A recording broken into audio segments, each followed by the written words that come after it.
Le mot profit, avouez que parfois il fait un peu grincer des dents. On n'est pas les seuls à le penser.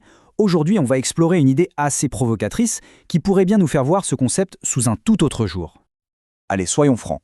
Le mot profit, il n'a pas vraiment bonne presse. Souvent, on l'associe à l'égoïsme, à l'injustice.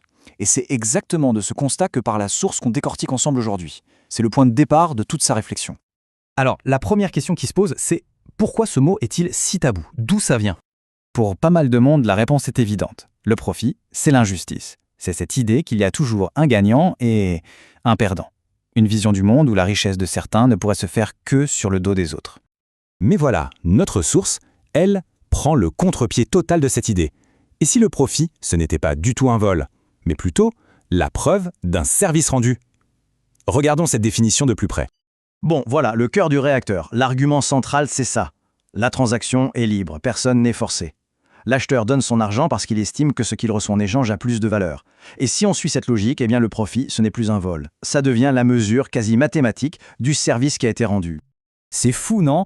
Cette citation de Hans Hermann Hoppe, elle pousse la logique jusqu'au bout. En gros, elle dit non seulement que le profit n'est pas mauvais, mais qu'il est directement proportionnel au bien commun. Plus un service est utile à un grand nombre de personnes, plus le profit est énorme, et donc plus la société en bénéficie.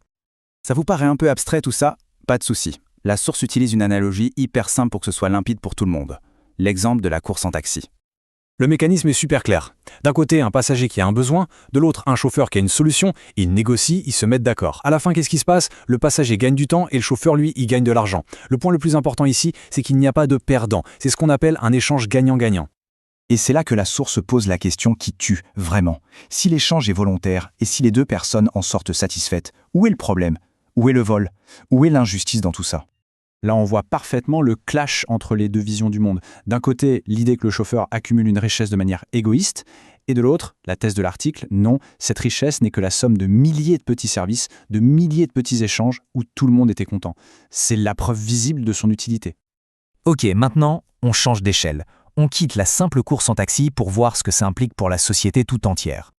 La logique est assez implacable. Si pour faire du profit, il faut rendre service aux autres, alors la recherche du profit devient une force surpuissante. Ça pousse les gens à innover, à créer, à trouver des solutions aux problèmes. Bref, cette quête serait le moteur même qui fait avancer la société.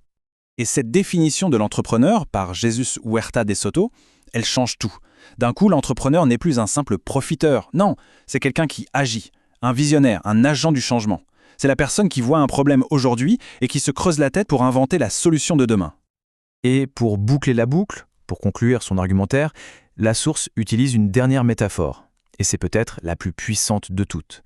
Une image qui redéfinit complètement le pouvoir qu'on a, nous, en tant que simples consommateurs. L'image est incroyable, vous ne trouvez pas?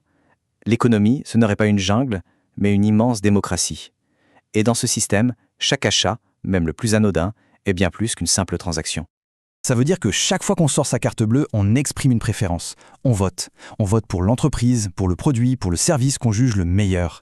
C'est une sorte de référendum permanent qui décide de ce qui va exister et de ce qui va disparaître.